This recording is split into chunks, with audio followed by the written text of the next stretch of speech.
반갑습니다. 네, 흑기사 고혜성입니다. 좀 전에 그 방송하기 전에 사전에 제가 노래를 잠깐 또 제 노래 흑기사를 제가 불렀었는데 노래 어때요? 네, 네. 좋다고 지금 다 들으셨죠? 우리 또 방송 보시는 분들도. 네, 이 노래를 제가 7년 전에 냈는데 이 앨범이 있는지조차 몰랐다가 최근에 트렁크를 열었더니 어디 구석에 있길래 근데 이 노래는 처음부터 제가 이게 막 띄우려고 했던 게 아니에요. 네, 그때 띄우려고 했던 게 아닙니다. 네, 이 노래는 제 전략 중에 하나로 제가 7년 전에 일부러 제 돈 500을 투자해서 제가 이제 노래를 만든 건데 이 노래는 아마 내년 한 말이나 그쯤에 여러분들이 지겹도록 들으실 것 같아요. 내년 말쯤에. 아시는 분은 몇 분이 아시는데 내년 말쯤에 지겹도록 들으실 겁니다. 하여튼 그런 노래가 이제 흑기사라는 노래가 제가 이제 있고. 그래서 저는 참 지금까지 보면은 영화도 이제 한 편을 찍었었는데 오전에 개봉해서 오후에 내렸고. 다른 사람들은 그래요. 제가 개그맨도 하여튼 늦게 됐었고 다들 저한테 뭔가 한다고 하면 이상하게 부정적으로 봐요. 근데 저는 단 한 번도 제가 뭔가를 도전했다가 뭔가 좀 남들이 봤을 때 안 된 거에 대해서 실패라고 생각해 본 적이 단 한 번도 없었어요. 네. 전 항상 일시정지다. 일시정지. 네.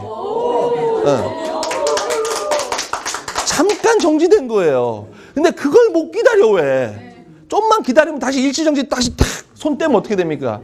또 진행이 되는 거죠. 플레이 됩니다. 우리 고혜성 쇼는 그래도 제가 지금까지 많은 그런 사업을 했던 것 중에서 가장 돈이 안 됐지만 가장 많이 이게 시간이며 돈이 투자됐지만 그래도 이 고혜성 쇼 때문에 우리 또 방청 오신 여러분들도 알게 됐고 여기 그동안 출연하셨던 한 100여 분들의 대한민국 최고 각 분야의 또 이게 유명하신 분들과 함께 이게 또 인맥을 쌓게 됐기 때문에 저는 이 사람이 가장 큰 재산 아니겠습니까? 네. 저는 어마어마한 그러니까 이 사람을 이게 재산이다 딱 돈이라고 했을 때 아무리 못해도 한 100조는 제가 가지고 있지 않나. 너무 많이 잡았습니까? 아닙니다. 겸손하게 한 건데 지금.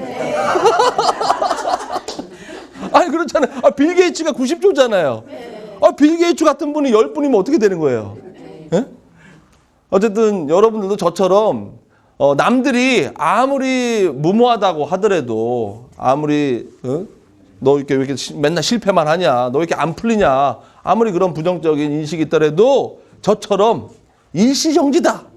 반드시 내가 다시 플레이한다. 그런 마음으로 즐겁게 웃으면서 사셨으면 좋겠습니다. 네, 오늘도 1부, 2부로 고혜성쇼 진행이 되는데요. 1부에는 또 대한민국 최고의 여행 전문가, 여행 작가님을 어렵게 모셨습니다. 여러분들 큰 박수로 이분을 맞이해 주시면 이분이 그 기분으로 한 30여 분 동안에 여러분들 아주 즐거운 여행 이야기를 해 주실 거라 믿습니다. 안종현 작가님 큰 박수로 모시겠습니다. 안녕하세요. 반갑습니다. 네, 안녕하세요. 안종현 여행 작가입니다. 오늘의 주제는 여행을 통해 성장하는 삶에 대해서 한번 얘기하고자 합니다. 근데 여행이라는 거 참 좋아하시죠? 많이 가고 싶어하고 또 여름 되면 떠나고 싶고 항상 겨울 되면 따뜻한 곳이 그립고 또 추우면 시원한 곳이 그립고 그렇잖아요. 근데 여행이를 통해서 과연 제가 어떻게 성장했는지 내가 어떻게 생각의 변화를 느꼈는지 이런 거에 대해서 한번 아주 어려운 내용도 아니고요. 아주 몰랐던 새로운 내용도 아닙니다. 그냥 여러분이 나이가 들면 저절로 알게 되는 그런 내용들 그리고 여행을 하다 보면 겪게 되는 그런 소소한 내용들밖에 없어요. 근데 그런 걸 보면서 조금 공감할 수 있는 게 없지 않을까라는 생각을 합니다. 네. 저는 여행 작가로도 활동을 하고 있고요. 여행을 하다 보니 여러 나라를 여행하게 되잖아요. 그래서 좀 못 사는 나라, 예를 들면 좀 덜 개발된 나라에서 보건소를 짓는다든지 아니면 초등학교를 짓는다든지 이런 일을 하는 것을 국제개발 전문가라고 해요. 그런 쪽으로도 일을 하고 있습니다. 자, 우리는 왜 여행을 할까요? 왜 우리는 여행을 할까요? 저도 이거에 대한 정확한 답을 모르고 있어요. 근데 많은 사람들이 얘기를 하죠. 많은 지식인들도 그렇고 많은 일본의 유명한 건축가는 원래 격투기 선수, 권투 선수였어요. 선수였는데 어느 날 여행을 떠났다가 많은 것을 보고 깨닫고 돌아와서 건축가가 되었어요. 많은 사람들이 여행을 떠나서 뭔가를 얻죠. 뭔가를 깨우칩니다. 그리고 최근에 우리나라의 여행 에세이 책들이 엄청나게 많이 쏟아져 나오고 있잖아요. 그래서 어떤 책은 사면은 부록에 사직서가 있어요. 떠나라고. 그리고 어떤 제목은 항상 떠나는 거는 옳다라고 이렇게 비슷한 제목을 짓기도 해요. 과연 떠나는 게 옳을까요? 떠나는 게 맞나? 이런 의문이 들어요. 직장을 버리고 내 삶을 버리고 떠나는 게 맞나? 이런 생각이 들어요. 저는 아니라고 생각합니다. 여행은 내가 떠났던 삶, 내가 살고 있는 삶을 쉽게 버리고 떠나는 게 아니라 내가 가지고 있는 삶으로 돌아가기 위해서 잠깐 여행을 떠난다고 생각해요. 근데 요즘 나오는 아주 자극적인 여행책들이 떠나세요, 무조건. 떠나면 모든 것이 해결될 것처럼 이렇게 얘기를 하고 있어요. 그래서 그게 맞나? 좀 위험한 거 아닌가? 젊은 사람들, 특히 여행을 좋아하는 젊은이들, 요즘 또 헬조선이라고 얘기하고 있는 이 상황에서 무조건 떠나가지고 내 삶이 싫어, 한국에서 삶이 싫어가지고 무조건 떠나려고 생각하는 사람들을 부추기는 게 아닌가 이런 생각이 들거든요. 그래서 그런 쪽으로 접근하는 여행이 맞는가라는 것도 많이 하게 되었어요. 그래서 저는 여행을 통해서 조금 이제는 좀 다르게 이제 좀 성숙한 우리나라도 많이 성장을 했잖아요. 그래서 이제 여행에 통한 어떻게 에티켓을 가질 것인가 그런 것도 좀 생각해 봐야 되고, 우리가 왜 여행을 하는 게 단순히 관광을 하는 게 아니라 뭔가를 가서 이렇게 또 우리나라 사람들 또 다른 나라 가서 자기가 잘 사는 걸 가시를 해요. 그런 쪽인 측면도 있고 좀 약간의 좀 다른 여행을 좀 다르게 생각해 봐야 할 때가 아닌가라는 생각을 해봤습니다. 그래서 저는 여행을 10년 전에 제가 처음에 다른 사람처럼 마찬가지로 여행을 떠난 이유가 그거였어요. 제 삶이 싫었어요. 그냥 고만고만했던 삶도 싫고 가난했던 저희 집안 배경도 싫고, 그래서 모든 사람들이 생각하는 그런 여행자들처럼 나는 한국에서 삶이 싫어, 그리고 내 자신이 싫어하는 그런 마음으로 떠났던 것 같아요. 내가 가지고 있던 삶, 내가 가지고 있던 직업. 그리고 10년 전에 떠났는데, 그리고 한국에 돌아와서 다시 일을 하고 또 떠났다가 돌아왔다가 반복하고, 그게 10년이 됐어요. 10년이 되면 사람이 아무리 좀 멍청하더라도 배우는 게 있지 않습니까? 여행을 통해서. 그래서 그렇게 내가 성장했던, 그렇게 어리석었던 10년 전의 저의 모습, 그리고 10년이 지났을 때 저희가 성장했던 모습을 책에 한번 담아보고 싶었어요. 그래서 그게 좀 다른 여행책하고 틀리지 않을까라고 생각을 하고 있습니다. 그래서 이번 내용도 좀 10년을 통해서 10년의 여행을 통해서 제가 무엇을 깨달았는지, 그리고 어떻게 성장을 했는지, 물론 이거는 시간이 지나면은 무조건 얻을 수 있는 삶의 지혜일 수도 있어요. 근데 여행을 통해서 또 얻는 색다른 경험의 지혜일 수도 있기 때문에 그런 쪽으로 한번 얘기를 해보고 싶습니다. 저는 남들하고 똑같이 고만고만한 집안에서 태어나서 고만고만한 서울의 대학교를 나와서 고만고만하게 취직을 했습니다. 대기업에 취직을 했어요. 취직을 해서 돈을 벌어보니까 되게 재밌는 거예요. 혼자서. 그러니까 통장에 잔고가 쌓이고, 저는 술도 잘 안 마시고, 그리고 이렇게 또 친구가 많지 않아서 이렇게 항상 이렇게 잔고가 쌓이고 있는 거예요. 그리고 쌓이고 있는 잔고를 보고 있으니까 너무 행복한 거예요. 이 돈을 버는 게 상당히 생각보다 재밌는 거구나, 이런 생각이 들었어요. 근데 제가 다니던 건설회사 저는 이제 건축과를 졸업했고, 그래서 건설회사 이제 부장님은 항상 이렇게 좀 쌍욕을 하세요. 쌍욕을 하고 궁시렁궁시렁 돼요. 이 회사가 마음에 안 들어. 그리고 내가 하는 일이 마음에 안 들어. 이렇게 항상 궁시렁대면 자기 삶에 대해서, 직업에 대해서 궁시렁대고, 그럼 부장님한테 가서 물어봤어요. 부장님, 지금의 내 나이로 돌아가면 너 뭘 하고 싶어요? 항상 물어봤어요. 왜냐하면 부장님, 과장님 보면은 내가 10년 후에 플러스 마이너스 알파이지 않을까라는 생각이 드는 거예요. 내가 고만고만하게 직장생활하면 저 사람 모습이 될 텐데 저 사람은 왜 이렇게 저렇게 궁시렁대고 있을까라는 생각이 드는 거죠. 그래서 과장님한테 다가가서 지금의 내 나이로 돌아가면 과장님은 무엇을 하고 싶으세요? 부장님한테 지금의 내 나이로 돌아가면 무엇을 하고 싶으세요? 이런 질문을 자주 던졌어요. 근데 한 부장님이 말씀하셨어요. 계약직이셨어요. 그분은 계약직 부장님이셨는데, 한 분은 내가 계약직인 게 아무래도 가방끈이 짧아서 그런 것 같아. 그래서 내가 네 나이로 되면 대학교를 가고 대학원도 가고 공부를 가방끈을 최대한 늘리고 싶어, 이러시는 거예요. 그래서 한 과장님한테 갔더니 자기는 이래요. 과장님 무엇을 하고 싶으세요? 그랬더니 나는 대학교 때 배낭여행을 못 간 게 너무 한이 돼. 그러니까 요즘 젊은이들 배낭여행 가기 너무 부러워. 그래서 나는 대학 네 나이로 돌아가면은 뭐 돈 버는 것도 좋지만 그냥 배낭여행을 훌쩍 떠나고 싶어. 그래서 여기저기 좀 한 3개월이라도 여행을 하고 싶어 이런 얘기를 하시고, 어떤 대리님은 나는 네 나이로 들어가면 히말라야로 올 거야. 어떤 부장님은 나는 진한 연애를 하고 싶어. 왜냐하면 나는 그냥 한 여자를 만나가지고 그냥 결혼을 했어. 그랬더니 다른 여자를 못 만나본 게 한이 돼. 근데 그분은 바람을 피우고 계셨어요. 아이러니하게도. 네, 아마 연애를 못한 게 한이 돼가지고 바람을 피시는 것 같아요. 그래갖고 네, 그런 분도 계시고, 막 이런저런 삶의 후회들이 느껴지는 거예요. 왜 이 사람은 이런 후회를 하지? 저 사람은 왜 저런 후회하지? 왜 이 사람은 직장을 욕하지? 내 삶을 욕하지? 그런 게 내가 10년 후의 모습 플러스 마이너스 알파이지 않을까라는 생각이 드는 거예요. 남자 나이 30이 되면 되게 고민을 많이 합니다.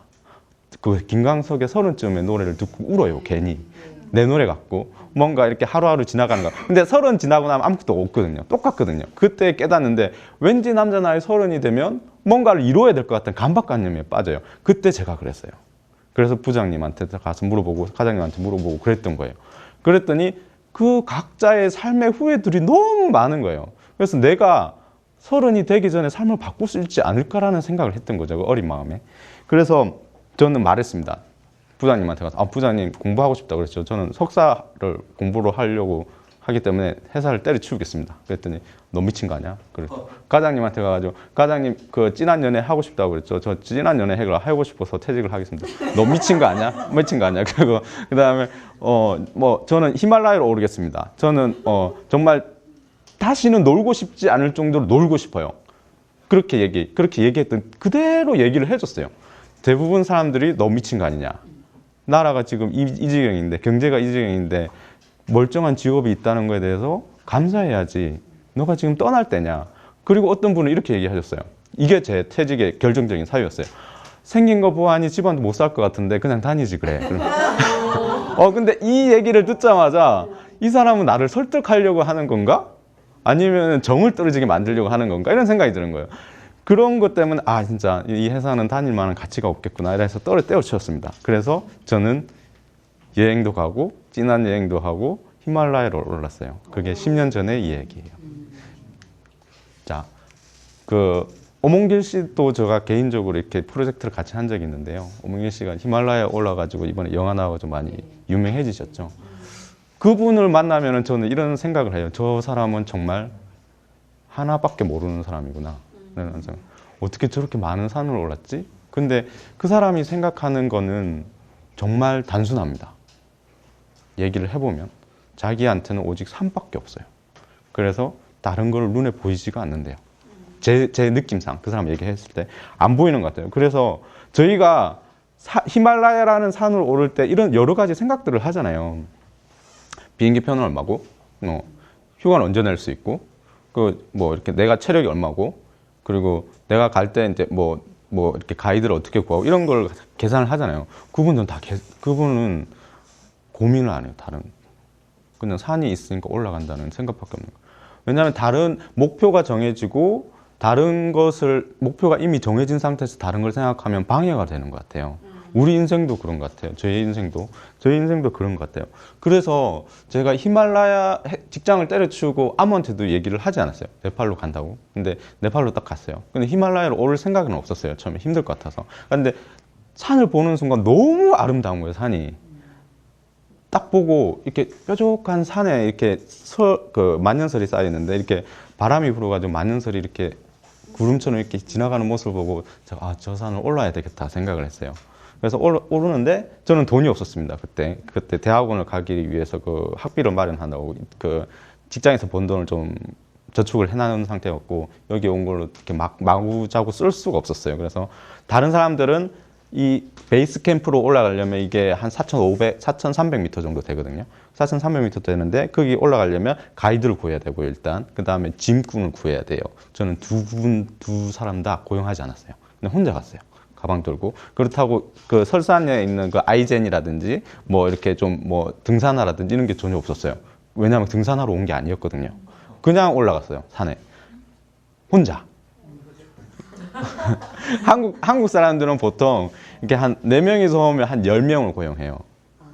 그 가이드 2명, 그다음에 가이드 2명, 그다음에 짐꾼 여러 명, 그다음에 그 한국 음식을 할 줄 아는 요리사까지 데리고 와요. 보통. 네. 근데 저는 아무것도 안 데리고 간 거죠. 혼자 간 거죠. 혼자 갔죠. 뭐 저 산 그냥 올라갈 수 있지 않을까? 이렇게. 왜냐하면 저는 세상을 그냥 삶을 버리고 온 그 약간 그런 처지에 있던 사람이기 때문에 그렇게 크게 개의치 않았어요. 올라갔는데 아니나 다를까 보기 좋게 길을 잃었어요. 첫날 그것도.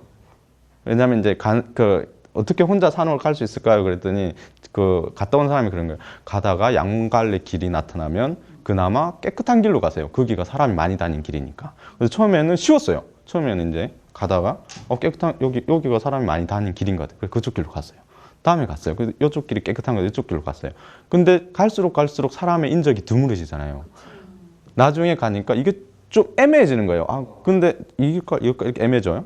그래서 여기를 선택하고 이쪽에서 더 애매해지니까 여기서 이제 주관적인 그게 판단이 들어가는 거죠. 그래서 잘못된 길을 들어간 거예요. 거기가 근데 하필 산적이 출몰하는 곳, 그러니까는 해마다 한 몇 명이 죽는 곳, 하필 그곳에서 길을 잃은 거예요. 그래가지고 헐레벌 때 이렇게 뛰면서 이렇게 산 속에서 막 뛰면서 근데 산에 사람이 안 오니까 낙엽이 요만큼 밟히는 거예요. 거기서 이렇게 막 이렇게 허우적대면서 이렇게 막 뛰어다녔죠. 뛰어다니고 한 2시간 동안 뛰어다녀서 겨우 해가 질 즈음에 길을 찾아가지고 한국인을 만났어요. 그래서 무사히 베이스 캠프까지 갔던 거. 그래서 제가 느끼는 거는 산을 오르면서 느꼈던 거는 그런 것 같아요. 나는 그냥 단순하게 올랐는데 그 산에 가면서 내가 느끼는 그런 거 있잖아요. 내 삶은 무의미해. 내 삶은 살아갈 가치가 없다라고 이렇게 생각하지만 그렇게 어리광이 아니었을까 그게 그냥. 왜냐하면 내가 이렇게 막상 중후금이라는 것을 한 발 다가가 보니 이렇게 다른 것도 정말 죽는다는 그런 것도 없고 살아서 남의 나라에서 길을 잃어보니 내가 정말 이렇게 그냥 심장이 뛰고 있는 것을 확인해 보고 싶지 않았을까? 이런 생각이 드는 거예요. 그래서 우리가 왜 산으로 오를까 이런 생각을 해보면 산으로 오면 너무 힘들거든요. 이렇게 뭐 우리나라 산도 되게 힘들지만 히말라야 산은 정말 힘들어요. 무릎 연골이 나갈 것 같아요. 정말 나갈 것 같은데 그걸 오르는 이유는 사람이 오르다 보면은 나의 날 것을 보게 돼요. 내가 가진 나의 그 체력이 저하되고 뭔가 이렇게 바닥이 드러난 나의 체력이 드러났을 때 그 나를 만나게 되는 거예요. 그 만났을 때 오히려 진솔해지는 것 같아요. 내 자신을 바라보게 되는 그런 게. 그렇기 때문에 어몽길 대장님도 그렇고 다른 산악인들이 그렇게 산을 좋아하는 게 아닌가 이렇게 생각을 했습니다. 그래서 이렇게 항상 산으로 오르는 사람들은 되게 겸손하잖아요. 어몽길 선생님이 그러잖아요. 우리가 산을 정복하는 게 아니다. 산을 정복하는 그런 건 정말 인간의 오만함일 뿐이다. 산을 우리가 오르는 게 아니라 산이 인간이 오르게 허락하는 거다.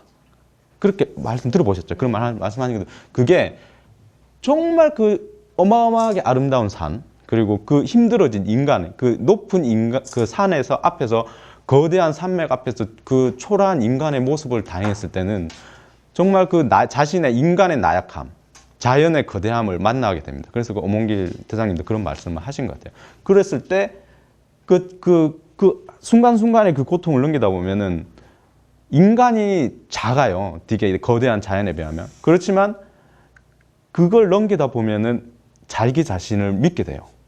내가 이 고통을 넘겼구나.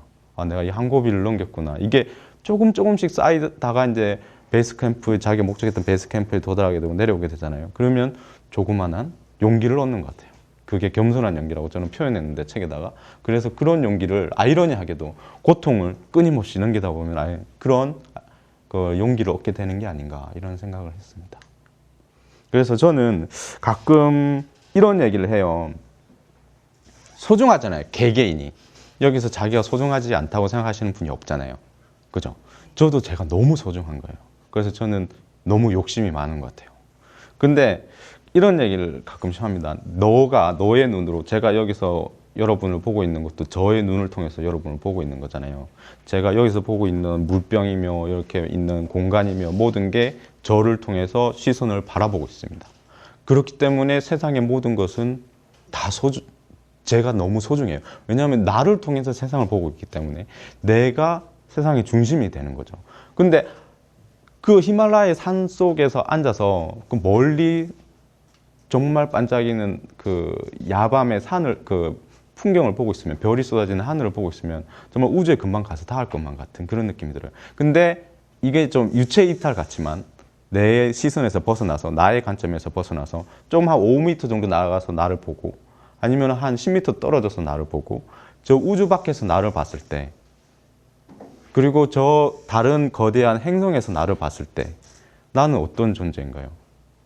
정말 우주라는 정말 거대한 공간에서 지구라고 거의 알려지지 않는 먼지 같은 별에 갇힌 엄청나게 사소한 존재잖아요. 그런 애가 소중한가요? 소중하지 않죠. 그런 먼지가 어떻게 날리든지 뭐 어디로 사라지든지 누구 하나 우주의 공간에서는 티도 나지 않는 존재죠. 정말 우주의 나라는 존재는 정말 사소하구나 라는 걸 느끼게 되죠. 그래서 저는 그 사소한 걸 느끼는 순간, 아, 내 맘대로 해도 살아도 되겠구나 라는 생각을 합니다. 오히려 좀 반대로, 오히려 나는 우주의 먼지 같은 존재이기 때문에 내 하고 싶은 대로 살아도 되는구나 라는 생각이 드는 거예요. 왜냐하면 나는 우주의 사소한 존재이기 때문에. 뭐 먼지가 이렇게 좀 왔다 갔다 해도 그렇게 크게 우주에 해를 끼치는 건 아니잖아요. 물론 뭐 나쁜 짓을 하자는 건 아니지만 내가 하고 싶은 거를 해도 되겠구나. 오히려 내가 너무 소중하기 때문에 뭘 하는데 조심스럽습니다. 근데 우주 밖에서 나를 봤을 때 엄청 사소한 존재이기 때문에 그 먼지 같은 존재가 뭘 해도 상관없지 않을까라는 생각을 하게 되는 거죠. 그래서 저는 가끔 후배들이 힘들면은 너가 너무 소중해서 그런 것 같다고, 차라리 너가 얼마나 사소한 존재인지를 한번 바라보라고, 그러면은 조금 더 뭘 결정을 하는데 쉬울 거라고 이렇게 얘기를 해주기도 합니다. 그래서 히말라야에서 봤던 그 아름다운 밤, 그렇게 봐서 이렇게 그런 거를 느꼈던 거죠. 그리고 저는 다시 한국에 돌아왔어요. 그래서 또 남들처럼 이제 대학에서 공부를 하고 그러다가 다시 인도로 갔습니다. 인도로 가는데, 여러분 인도 가보신 분 계세요? 인도 아무도 안 가셨어요? 그러면 제가 좀 마음 놓고 얘기를 하겠습니다. 인도는 얘기를 하면은 정말 세상에서 가장 엉망진창인 나라예요. 그 어느 곳에보다. 인도를 보고 여행가들 사이에서 하는 말이 있습니다. 인도는 여행의 마지막 종착지다. 그러니까 너가 여행을 다 다녀보고 마지막으로 가야 할 곳이 인도다. 왜냐하면 인도가 워낙 엉망진창이거든요. 그래서 한 예를 들면 이런 거죠. 택시를 타요. 공항에서 택시를 타고 이렇게 그 델리로 가면, 요즘에는 지하철이 나와 있으면 발전해가지고 있는데 그 당시에는 지하철이 없었어요. 택시를 타고 나는 저기 그 델리에 있는 그쪽으로 가려고 하니까 무슨 게스트하우스, 그린하우스 게스트하우스로 가자. 그러면 우리나라 같으면 그냥 가잖아요. 뭐 바가지를 씌울 수는 있어요, 우리나라처럼. 근데 걔는 안 가요. 다른 데라고 자기 아는 게스트하우스를 이렇게, 자기 아는 호텔을 이렇게 데려가는 거예요. 그러면 1시간 안에 갈 걸 갖다 4시간 만에 가는 거예요. 그렇죠? 그러면은, 그래서 나는 그린 게스트하우스로 가고 싶은 건 오케이, no problem. 얘네들이 좋아하는 말이 있어. no problem. no problem. no problem. 나 여기 갈래. no problem. 나 자기 소개 중, 여기 말고 여기 스타 게스트하우스가 좋으니까 여기 가봐. 여기 싫어. no problem. 그러고 다른 데 데려가요. 또 그래고 한 4시간을 끌어요. 그래놓고 너무 화가 나가지고 막 한국말로 욕을 했어요. 그랬더니 뭐라는 줄 알아요? 그제서야 이렇게 그러는 거예요. It's your problem. 예, 이거는 처음에는 no problem 했다가 마지막에 가서는 it's your problem. 이거는 아무 문제 아니야. 아무 문제 했다. 이건 너 문제야. 이게 사람이, 우리가 살면서 감정의 기복을 요렇게 겪잖아요. 이렇게 리듬을 타면 조금 슬펐다, 조금 짜증났다가 인도에 가면은 바닥을 보게 돼. 막 너무 기뻤다가 너무 짜증났다가, 그러니까는 내가 가지고 있는 감정의 그 리듬이 막 깨지는 거죠. 나의 인간성이 이것밖에 안 돼? 이런 걸 보게 돼요. 너무 짜증이 나니까. 워낙 사기를 많이 쳐요. 그리고 뭐 모든 사람들이 다 철학가요. 근데 그 쓸데없는 개똥철학으로 사람을 너무 짜증나게 해요. 그러니까 우리가 평소에 생활하면서 겪었던 이 감정의 기복을 인도를 여행하면 극과 극을 보게 돼요. 그래서 내가 너무 기뻤다가 어떤 날은 엄청 슬펐다가 이런 걸 느끼게 돼요. 내가 나의 그 인간성엔 이것밖에 안 된다라는 걸 알게 돼요, 인도를. 그렇기 때문에 인도를 여행하면 너무 특별한 거죠. 왜냐하면 고만고만하게 여행을 안 하거든요. 너무 짜증나거나 너무 슬프거나 그러거든요. 그래서 세상에서 가장 엉망진창인 나라가 인도에 있었는데 저는 인도를 두고 제2의 고향이라고 말해요. 그만큼 사람도 짜증나지만 사람도 나를 사기를 쳐먹으려고 막 난리 부르스를 치지만 그럼에도 인도는 나에게 뭔가 이렇게 큰 상처를 준 것 같아요. 상처를 줘서 내 몸에 뭔가 각인이 되어 있는. 그래서 그 상처가 그 한번 이렇게 하면은 이렇게 딱지가 않잖아요. 그 딱지가 아물어 가지고 이렇게 있는데 그걸 만질 때마다 기억이 나는 나라인 것 같은 그런 나라입니다. 저에게. 인도에 가면은 바라나시라는 곳이 있어요. 여러분들 겐지스 강이라고 많이 아시죠? 그쪽에 가면 저는 인도 중에서도 인도라는 여러 그 좋은 관광지가 있는데 바라나시를 특히 좋아해요. 왜냐하면 여기가 더 제일 엉망진창이거든요. 여기 보면 겐지스 강에 대해서 어느 정도는 아시죠? 히말라야 산맥에서 설산이 녹아가지고 강물이 흐르거든요. 그 히말라야에는 그 힌두교의 신이 사는 곳이에요. 엄청나게 신성한 곳이죠. 그곳에서 눈이 녹아서 물이 나오기 때문에 이 강은 그냥 신성해요. 그 사람들한테. 그 사람들은 이곳에 와서 죽는 게 일생의 목표예요. 이곳에 와서 화장을 하는 게 그냥 목표예요. 나는 살면서 이곳에서 화장을 당하고 싶어. 그게 이제 인생의 목표죠. 저는 뭐 힌두교도 아니고 그렇기 때문에 그냥 관광지로 간 거죠. 관광지로 보러 간 거죠. 근데 바라나시의 겐지스 강에 보면은 강이 이렇게 흐르면 가트라는 곳이 있어요. 총 가트가 이제 100여 개가 있는데 한 4개 가트로 이제 종류를 나눠볼 수가 있어요. 화장을 하는 가트, 인간의 이제 죽은 사체를 태우는 가트, 그 다음에 빨래를 하는 가트, 그 다음에 제사를 지내는 가트, 그 다음에 이렇게 모욕을 하는 가트, 이렇게 4개로 나눠져 있어요. 그 인간의 상식적으로 생각을 해보면 어느 가트라는 말은 그냥 계단 같은 이런 공간을 그냥 가트라고 불러요. 이런 공간이 있어요. 상식적으로 생각을 했을 때 강의 상류에 모욕하는 공간이 있는 게 맞죠. 하류에 화장터나 있는 게 맞죠. 그럼 중류에 뭐 이렇게 뭐 제사나 아니면 뭐 빨래하는 게 있는 게 맞죠. 그게 우리의 일반적인 상식이죠. 섞여 있어요. 그러니까 바로 위에서 화장을 태우고, 화장을 하는 게 우리나라처럼 이렇게 그런 밀폐된 공간이 아니에요. 그냥 정작을 올려놓고 태우고 인간의 몸을 한 반쯤 태우고 발로 밀어요. 그러면 반쯤 탄 재가 강에 떠내려가요. 여기에 이렇게 사람이 있지만 이게 이제 이런 시체 같은 게 떠다녀요. 강에 위에서 이렇게 이렇게 떠다니죠. 그러면은 그게 막 섞여 있기 때문에 위에서는 이제 시체를 태우고 밑에서는 그물을 마셔요. 또 어떤 사제분들은. 그리고 이렇게 모욕을 해요. 왜냐하면 이곳은 신성한 곳이기 때문에 모든 게 다 허용이 돼요. 왜냐하면 어머니의 강이거든요. 절대 관광객들은 이해할 수가 없죠. 시체를 태우고 그 시체가 이렇게 인도에 어마어마한 인구가 살고 있지 않습니까? 그 사람들이 이곳에 와서 죽는 게 소원이에요. 얼마나 많은 화장터가 있겠습니까? 얼마나 많은 시체가 이곳에서 태워지겠어요? 여기를 단면을 잘라보면 어떻겠어요? 강의 단면을. 시체가 그냥 둥둥둥 떠다니는 거죠. 시체를 못 태우는 경우가 4가지 있어요. 뭐 다는 기억이 안 나는데 뱀에 물려서 죽거나 아니면 임신해서 죽거나 어린아이가 죽거나 이런 경우에는 태울 수가 없어요. 그냥 화장실 그 강에다가 실어서 보내는 거예요.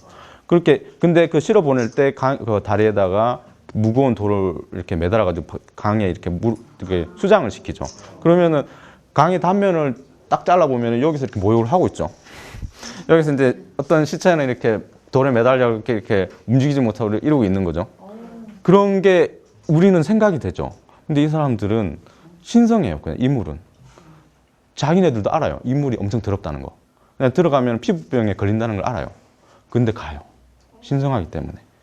그렇기 때문에 인도는 특별한 것 같아요. 내가 가지고 있는 그 상식, 어떤 논리로 또 가지고 있는 거를 접근하려고 해봐도 인도를 이해할 수가 없어요. 그렇기 때문에 다른 세상이 보이는 거죠. 아, 이런 세상이 있구나. 이런 게 느껴지는 거죠. 아, 전혀 내가 살던 곳하고는 정말 틀리는구나. 라는 걸 인도를 여행하면서 느꼈던 거죠. 그래서 뭐 얘기를 하자면 정말 인도는 정말 엉망진창이 나는 게 점심을 먹으러 갔어요. 거기 이제 돈가스 집이 그 유일한 돈가스 집이 바라나시에 있다 해서 갔어요. 근데 아무리 기다려도 밥이 안 나오는 거예요. 1시간을 지나도 2시간을 지나도 밥이 안 나와요. 그래서 주인장한테 가가지고 왜 밥이 안 나오니까 조금만 기다리래요. 그래서 한 1시간 더 기다렸어요. 한 3시가 됐어요. 4시가 됐어. 안 나오는 거예요. 왜 안 나오는 거냐고 물어봤더니, 아, 너 한국에서 왔지? 그러는 거예요. 맞다고 그랬더니, 한국 오는 애들은 꼭 이렇게 재촉한다고. 그런 거예요. 그래서 그 말 듣고, 아, 괜히 또 어글리 코리안이 될 수 없어서 기다렸어요. 끝내 점심 먹으러 갔다 저녁 먹고 나왔어요. 그런 곳이 인도예요. 그리고 버스를 타고 가요. 버스를 타고 가면, 버스를 타고 가요. 근데 현지 버스를 타고 가요. 관광 그 버스보다는 돈을 아끼려고 현지 버스를 타고 가요. 그럼 버스 기사가 갑자기 내려요. 내리더니 차를 대고 길가에 차를 대놓고 어떤 사람이 막 얘기를 해요. 근데 현지 힌두어로 얘기하는 게 제가 이해를 못하죠. 그래서 저는 한 30분 기다렸어요. 1시간 기다렸는데 계속 얘기를 하는 거예요. 그래서 저는 차에 큰 이상이 생겨요. 정비가 뭐 이렇게 필요한가. 그래서 이 사람이 못 가고 있나 이렇게 싶어가지고 옆 사람한테 물어봤어요. 저 사람 왜 저래? 그랬더니 하는 말이 뭔지 알아요? 아, 저 운전기사가 길 가다가 친구 만나나 봐. 그러니까 운전기사가 길 가다 친구를 만난 거예요. 제 여쪽에서는. 그래서 친구를 만나가지고 1시간 동안 얘기를 하고 있는 거예요. 그거를 아무도 컴플레인을 안 해요. 저만 미치는 거예요. 그래서 그렇죠. 내가 막 아니 그런 걸로 이렇게 어떻게 그럴 수 있느냐. 그랬더니 하는 말이 그런 거예요. 네가 지금 생각하는 그 모든 거, 너가 지금 짜증내는 그 모든 거 다 수만 년 전에 계획된 거야. 오늘이 아니면 내일이 될 수도 있는 거고 내일이 아니면 모레 해도 되는 거고 그리고 네 이번 생이 아니면 다음 생이 있는데 너 같은 사소한 인간이 그걸 갖다가 컨트롤할 수 있니? 그런 거예요. 모든 것은 이미 정해져 있다. 그러는 거예요. 그 사람들은 모든 게 이미 정해져 있는 수순에 따라서 흘러가는 세상인 거죠. 그렇기 때문에 점심 먹으러 갔다가 저녁 나와도 아무런 짜증이 안 나는 거고 그 버스 기사가 1시간 동안 친구를 길바닥에서 만나가지고 얘기를 해도 아무렇지도 않은 거예요. 그런 나라를 여행하면 어떻습니까? 내가 가지고 있는 그런 고정관념 이런 게 깨지는 거죠. 아, 이 나라에서는 그냥 수만 년 전에 힌두신이 나의 운명을 정해놨구나 이렇게 생각하고 그냥 여행을 하게 되는 거죠. 근데 또 한 가지 재밌는 일이 있었어요. 고아라는 이제 그곳은 고아라는 인도 남부 쪽에 있는 하나 휴양지인데 거기는 세상의 모든 히피들이 몰려오는 곳이에요.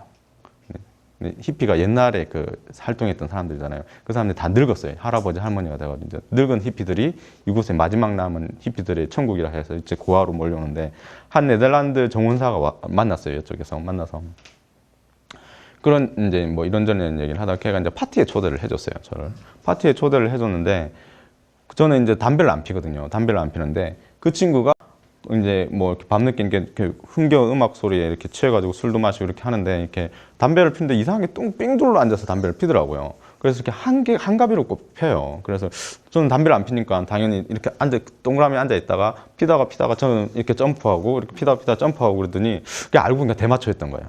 그리고 저는 대마초 파티에 가 있었던 거죠. 근데 저는 찰나 생각하기를 아 이거 X 되는 상황이구나. 잘못하면은. 그래가지고 이거 진짜 담배 안 피기 마련이었지. 담배를 폈으면 그걸 폈을 거 아니에요. 그래서 이런 생각을 하고 있는데 그걸 이제 네덜란드 친구가 느꼈던 거죠. 그걸 탁 잡은 거죠. 그래서 얘기하는 게 그런 거예요. 너가 지금 생각하고 있는 게 아무래도 우리를 약쟁이로 생각하는 것 같다. 근데 생각해봐라. 우리나라에는 네덜란드에는 대마초도 합법이고 매춘도 합법이고 동성결혼도 합법이야.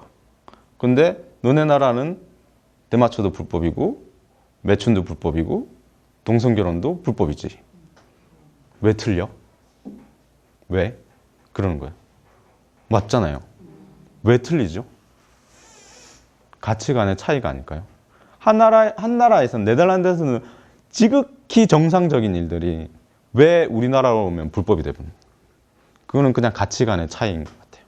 뭐 문화적인 차이, 뭐 복잡한 그런 역사의 뭐 히스토리 이런 걸 떠나서 그냥 사람이 만든 그 가치관의 차이인 것 같아요. 그 여행을 하면서 저는 끊임없이 제가 가지고 있던 고정관념, 그 가치관을 계속 깼던 것 같아요. 그래서 뭐 제가 뭐 대마초를 피자고 하는 거 이렇게 선동하거나 그런 건 아닙니다. 여전히 저는 담배를 안 펴요. 아버지하고 제가 약속을 했기 때문에 담배를 안 피고 대마초는 더더욱 안 핍니다. 그렇지만 사람들을 만날 때 선입관은 없는 거예요. 얘가 뭐 대마초를 핀다고 하든 뭘 하든 선입관이 없어지는 거죠. 여행을 하면서 그런 거를 깨닫게 된 것 같아요. 그래서 또 저는 또 다시 한국으로 돌아왔습니다. 그래서 또 고만고만하게 살다가 또 태국이라는 곳에 여행을 갔어요. 여행을 갔는데 거기서 또 저는 네덜란드 친구가 참 좀 맞나 봐요. 네덜란드하고 또 네덜란드 다른 친구를 만났어요. 걔 이름이 캐스퍼인데 캐스퍼라는 애를 만났는데 걔가 그러는 거예요. 걔는 여행하는 방법이 너무 독특했어요. 너 내일 어디 갈 거니? 물어봤더니 I don't know. 나도 몰라. 그래서 그럼 뭐 어쩌자는 거야? 이렇게 생각이 들죠. 그래서 내일 일어나서 하늘을 한번 보고 그리고 내 컨디션을 보고 어디로 갈지 결정할 거야. 그런 거예요. 그리고 걔는 항상 히치하이킹으로 여행해요. 자기 돈을 내고 버스를 안 타요. 그래서 자기가 가고자 하는 그 비슷한 곳으로 가는 거예요. 이렇게 가야 되는데 이렇게 둘러서 가는 거죠. 뭐 자기는 이제 그 태국에서 이제 라오스로 그 근접 국가니까 넘어가는 게 목표였는데 이제 그렇게 이제 자기를 여행해요. 그리고 잠은 요즘 이렇게 룸쉐어 하는 게 유행이잖아요. 그 인터넷으로 걔는 그냥 현지 집 찾아가가지고 방 빌려줘. 그래서 자요. 그래서 거실에서 리필 해서 돈이 하나도 안 드는 거예요. 걔는 여행하면서. 그렇게 그런 애를 만났는데 걔가 그런 거예요. 여행은 인생을 짧게 살아보는 것 같아. 인생을. 왜냐면은 저는 인생을 한 번밖에 못 살잖아요. 뭐 이렇게 다시 태어날 수도 있고 종교에 따라서 뭐 그럴 수도 있지만 영생을 추구할 수도 있습니다만. 근데 지금 저희가 단편적으로 봤을 때 그 신의 영역을 말고 저희 인간적인 영역을 봤을 때 한 번밖에 못 살잖아요. 근데 여행을 떠났을 때는 짧은 인생을 짧게 사는 것 같아요. 왜냐면 저는 어느 A라는 곳을 목표로 삼잖아요. 가죠. 그러면은 저의 그 A라는 목표에 대해서 아무것도 모르죠. 물론 가이드북이 잘 나와 있지만 그 A라는 곳에 가기 위해서 저는 어떤 작은 전략을 세우고 어떤 정보를 얻고 그리고 친구는 어떤 친구를 사귀고 이런 거를 하게 되잖아요. A라는 곳에 도착하기 위해서 목표라는 곳에 가기 위해서. 그래서 저는 전략적으로 이게 디스카운트 가격표를 좀 싸게 구하기도 하고, 그 다음에 이 친구는 도움이 되니까 사귀고, 그리고 어떤 이렇게 하게 되잖아요. 이렇게 뭐 내 앞에 놓여 있는 장애물들을 조금씩 헤쳐나가잖아요. 그게 인생을 사는 게 아닐까라고 얘기를 하는 거예요. 그렇기 때문에 평소에 제가 살면서 느끼지 못했던 내가 가지고 있는 능력들을 발견하게 되는 거예요. 내가 생각하다 나는 어디 시장 가가지고 물건 깎을 줄 몰랐는데 이거 하니까 되네? 이런 것부터 시작해서 나는 길치였는데 알고 보니까 길치가 아니었네? 그리고 나는 소심해서 친구를 못 사귄 줄 알았는데 친구 잘 사귀네? 이런 거를 갖다가 여행하면서 알게 돼요. 내 안에 숨어있던 잠재적인 능력들을 여행을 하니까 알게 된다는 거죠. 그렇기 때문에 자기는 나는 여행을 통해서 뭔가 성장하는 것 같아 이런 얘기를 저한테 해주더라고요. 그래서 그래 나도 맞는 말이야 그렇게 생각했어요. 그래서 걔는 천천히 라오스로 갔어요. 남의 차를 얻어 타서 남의 집에서 자고 그래가지고 돌아가가지고 네덜란드로 돌아가서 지금도 연락하고 있습니다. 지금은 대학원으로 갔대요. 네. 그래서 저는 여러 가지 여행을 하면서 여행을 처음에 시작할 때 3가지 인생 목표를 정했어요. 하나는 직장을 때려치우고 여행을 하는 거. 그다음 2번째는 내 이름으로 된 책을 내는 거. 그리고 3번째는 내 이름으로 된 건축 사무소를 차리는 거. 3가지 인생 목표. 이 3가지 정도의 인생 목표를 달성하면 내 인생은 성공한 게 아닐까, 나는 행복해지지 않을까라는 것을 생각한 거죠. 그때. 그래서 저는 직장을 때려치우고 여행을 갔죠. 그래서 저는 책을 내서 여행 작가가 됐죠. 아직 3번째는 안 이루어졌어요. 근데 왜 3번째를 안 이루었냐면, 물론 제 능력의 부족일 수도 있지만, 첫 번째, 제가 직장을 떠나서 여행을 할 때는 너무 행복했습니다. 너무. 여행을 해서 뭐 네덜란드 친구도 사귀고, 영국 친구도 사귀고, 뭐 말도 안 되는 엉망진창의 나라 인도를 가서 이렇게 막 여러 가지 경험을 하면서 너무 행복했어요. 근데 한국에 돌아오니까 그냥 저인 거예요, 다시. 여행은 그 첫 번째 목표를 이루었지만, 그 행복한 게 오래 안 가는 거예요. 그거 이루었다고. 그래서 이게 그냥 뭐 다시 삶도 바쁘고 다시 또 빠듯한 삶 속으로 들어오고. 그래서 2번째 목표를 이루어야 되겠다. 그래서 책을 냈어요. 한 6개월 동안 행복했어요. 너무. 왜냐하면 이제 길 가다가 어떤 사람은 알아봐 주기도 하고 어떤 사람은 책을 읽고 메일로 보내주는 독자도 생기고 그러다 보니까 행복했어요. 근데 또 6개월 지나니까 또 평범해지는 거예요. 현상으로 돌아오는 거예요. 왜 이러지? 이런 생각. 목표를 이뤘는데 왜 나는 행복하지 않지? 이런 생각이 드는 거예요. 그제서야 저는 의문을 가지기 시작한 거죠. 왜 나는 목표를 이뤘는데 행복하지 않은 걸까? 근데 여러분 다 아시죠? 왜 그런지. 살아보셨기 때문에. 인간은 참 간사하게도 가진 거에 익숙해지잖아요. 자기가 부자 되면 익숙해지고 자기가 뭐 이루면은 익숙해지잖아요. 참 간사하게도 제가 간사했던 거예요. 그냥 가진 거에 간사해진 거예요. 그렇기 때문에 내가 목표를 이루었다고 내가 행복해지는 게 아니구나 라는 것을 깨달은 거죠. 뭔가를 이뤘다고 행복해지는 거는 그 행복해지는 기간엔 유효기간이 있는 것 같아요. 그래서 뭔가 큰 목표를 설정하고 이렇게 하는 건 개인이 발전하는 데는 좋은데 내 행복하고는 전혀 관계가 없다는 걸 알게 된 거죠. 그래서 세 번째 목표를 이룬다는 것도 내 그 개인적인 목표를 이루는 거 이상도 이하도 아닌 거예요. 그냥 나는 행복해지는 거는 그냥 저는 모르겠어요. 제가 느끼는 거는 이건 것 같아요. 사람이 달리잖아요. 달리면 뭐가 생기죠? 달리는데 적합한 근육이 생기잖아요, 다리에. 그런 것 같아요. 행복도 행복해지는데 필요한 근육을 만드는 것 같아요. 그냥 내가 글 쓰고 있는 때 행복해질 것. 그리고 엄마한테 전화할 때도 엄마한테 그냥 따뜻한 이야기 한마디 할 것. 그리고 뭐 여자친구랑 이렇게 따뜻한 밥 한 공기 먹을 그 순간순간이 행복해져야지 내가 행복해지는 거지. 뭔가 큰 거대한 목표를 설정했다고 해서 내가 그걸 이뤘다고 해서 행복해지는 게 전혀 아니구나. 그렇기 때문에 저는 정말 긍정적인 사람은 아니에요. 약간 그래요. 그렇기 때문에 사람이 매 순간순간에 연습을 해야 되는구나. 그래서 달리기 하는 선수가 달리는데 적합한 근육을 매일매일 연습해서 만들어내시듯이 사람도 매일매일 연습해서 행복해지는 그 습관을 만들어야 되는 게 아닌가 이런 생각을 했습니다. 그래서 저는 누군가를 만나서 뭐 이렇게 사소한 순간에 이렇게 행복해지는 게 너가 무슨 목표를 정하는 것보다 그런 게 더 행복해지는 거다라고 이렇게 얘기를 합니다.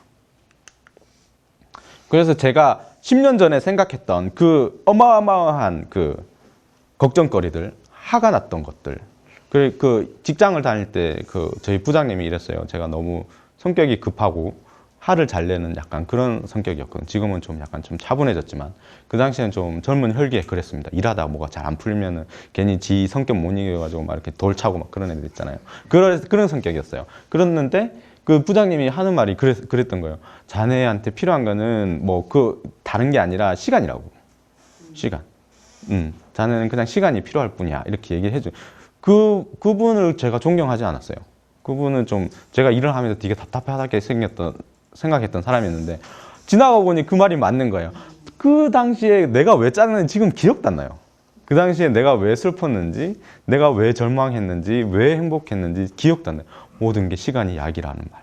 부모님이 자기 스스로에게 처방을 내렸던 그 시간이 약이라는 말 있잖아요. 시간이 해결해 줄 거야, 시간이 해결해 줄 거야. 그런 말 하잖아요, 스스로 자기 이제 어른들 그렇게 삶을 살아왔던 분들이 얘기해 줬던 그 말이 아 그때 맞는구나. 시간이 나한테 그 당시에 필요했을 뿐이었구나 그런 걸 알게 되죠. 그리고 이런 말은 저는 가끔씩 쓰는데 제가 가지고 있는 그 작은 고민들 그리고 자기 고민은 되게 크잖아요.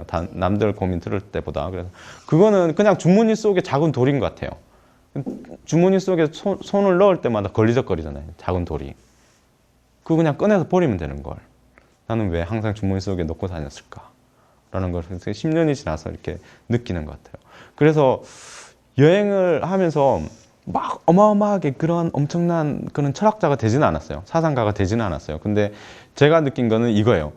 친구들이에요. 너는 여행하고 다니까 너무 좋겠다. 여행 작가니까 얼마나 좋니? 여행하고 뭐 그걸로 돈 벌어 먹고 살고. 근데 그걸로 돈 벌지는 않아요. 솔직히. 그걸로 다른 일을 해야 돼요. 그걸로 돈 벌지는 않는데. 근데 그런 것 같아요. 저는 걔 친구를 봤을 때 걔가 부러운 거예요. 걔는 한우물만 파고 있잖아요.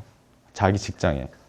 그래서 자기는 이제 안정적인 삶을 가지고 있고 이렇게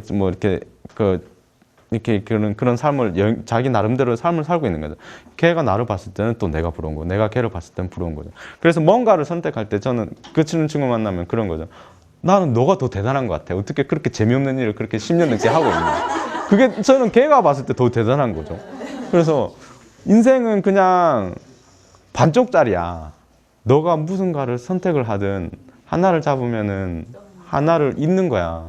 우리는 그냥 반쪽짜리 선택을 하는 것뿐이야. 내가 그 당시에 여행이라는 것을 선택해서 뭘 얻었듯이 그 당시에 나는 뭔가를 잃었을 거야. 그리고 너는 안정적인 열심히 일을 하는 걸 선택했을 때 그 당시에 자유로움을 잃었을 거야. 뭔가 이렇게 자유롭게 사는 사람을 잃었을 거야. 그렇기 때문에 내가 너보다 더 나은 것도 없고 네가 나보다 더 나은 것도 없어. 그러니까 인생은 그냥 반쪽짜리야. 내가 뭘 선택하든 그냥 반만 선택했을 거야. 모든 거를 가질 수 없어. 그걸 느끼게 된 것 같아요. 여행을 하면서. 네. 그래서 여행, 뭐 인생 여행을 떠나라는 말은 이렇게 뭐 저는 요즘 들어서는 잘 안 하지만 그래도 이제 이런 것 같아요. 자기 삶을 해칠 정도로 이렇게 부추기면서 이렇게 여행을 하지 말라고 얘기를 해줘요. 왜냐하면은 우리가 이렇게 가까이서 보는 것보다 어떨 때는 멀리서 보면은 잘 보이잖아요. 전체가 보이잖아요. 그런데 우리가 살고 있던 이 삶이 너무 가까이서 보는 게 아닐까? 그럴 때는 좀 멀리 떠나와 보세요. 이렇게 좀 뭐 태국이라든지 아니면은 뭐 라오스라든지 이런 나라 가서 내 삶을 한번 이렇게 먼 거리에서 내 삶을 바라보세요. 그러면은 좀 더 잘 보이지 않을까요? 제 인생이 이렇게 멀리서 보면 객관적으로 보이지 않을까요? 오히려 한국이라는 곳은 한국에 살고 있기 때문에 우리가 이해가 안 가죠. 근데 다른 나라 가면 더 엉망진창이거든요. 그때서야 한국이 이해가 돼. 아, 그래도 우리나라가 잘 사는 나라구나. 우리나라가 그나마 논리적인 나라네. 이런 생각이 들거든요. 그런 것처럼 제가 제 삶 속에 제가 살고 있기 때문에 가끔씩 제 삶이 이해가 안 될 때, 그럴 때는 조금 떠나가지고 내 삶을 바라보면은 좀 이해가 되지 않을까, 정리가 되지 않을까, 객관적으로 멀리서. 그렇기 때문에 여행이라는 거는 내가 살고 있는 곳에서 떠나는 게 아니라 내가 살고 있는 곳으로 다시 돌아가기 위해서 여행을 하는 거는 나는 찬성. 근데 네가 가지고 있는 삶을 해치거나 떠나는 거는 나는 반대. 이런 쪽으로 이렇게 생각을 하게 되었습니다. 예, 강의는 여기까지 마치겠습니다.